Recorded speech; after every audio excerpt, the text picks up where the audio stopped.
At National Vision, we've had a big year. It was our first year of being a public company, and that has gone quite well. May we at National Vision continue to be worthy of your good grace.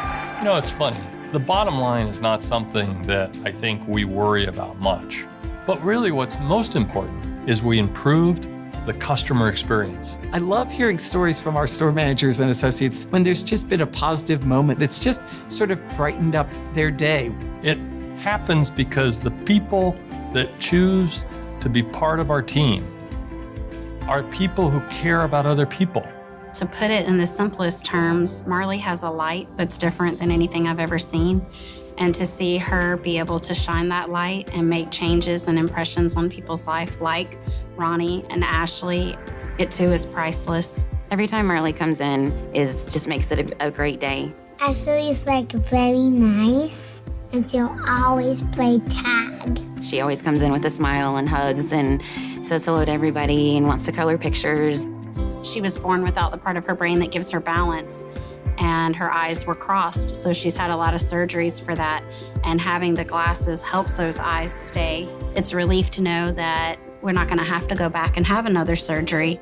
It also helps her with her reading and things that she's been able to improve on because she has the glasses. Their stories of how we impact a patient's life every day. It makes me very proud to have the associates that I have in the store. Having those moments like I had with Marley is so important just because we want every patient to feel like they're the most important patient. We want to give everyone that individualized experience that makes us different and makes everyone want to come back and remember their experience. The kind of care and attention and love that they give her, you can't get that just anywhere.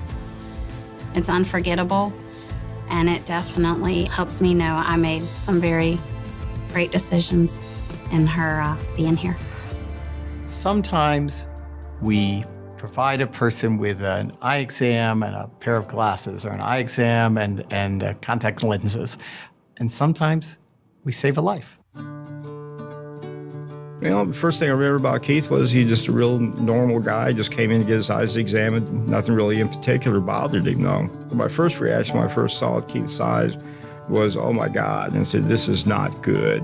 That's when I told him he needed to go to the ER, and he did not really understand why. So I drew up his photos. I said, this is my photo. This is my AV ratio here, that's normal. This is what you look like. He said, you have a really high blood pressure problem. And from what I understand, that he was waiting to be seen at the Veterans Hospital, and while he was waiting to be seen, he had a heart attack. It's just real fortunate for him that he did go to the ER like I told him to. It's really a great feeling finding out you really helped someone, you know, and save their life, especially that you just don't do that every day. One day, a 15-year-old boy came here for regular glasses exam, said, oh, you know, recently he said a little bit headaches.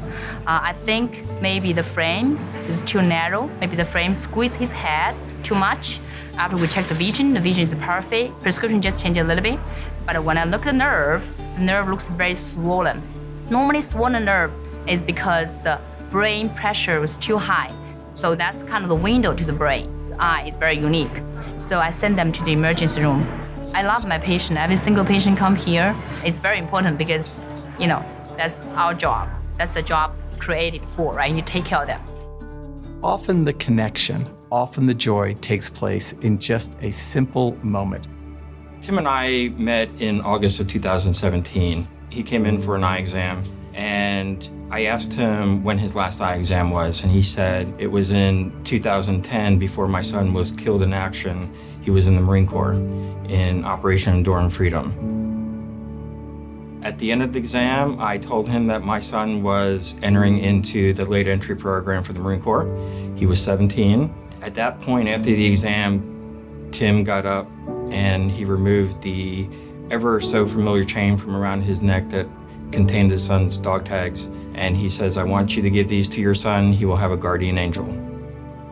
And that was our first interaction. I told my son the story. I gave him the dog tags. My son actually wore the dog tags for an entire year until he went to boot camp. We went and visited Tim's gravesite at the Jacksonville National Cemetery.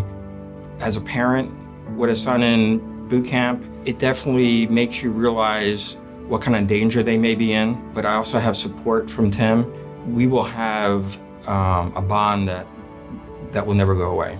Yes, by all business metrics, we're a very successful company. But what's most important is those individual moments that allow us to do real good in the world. Our patients and customers are our lifeblood. The moments we create for them are the glue that keeps them loyal to us for years and years to come.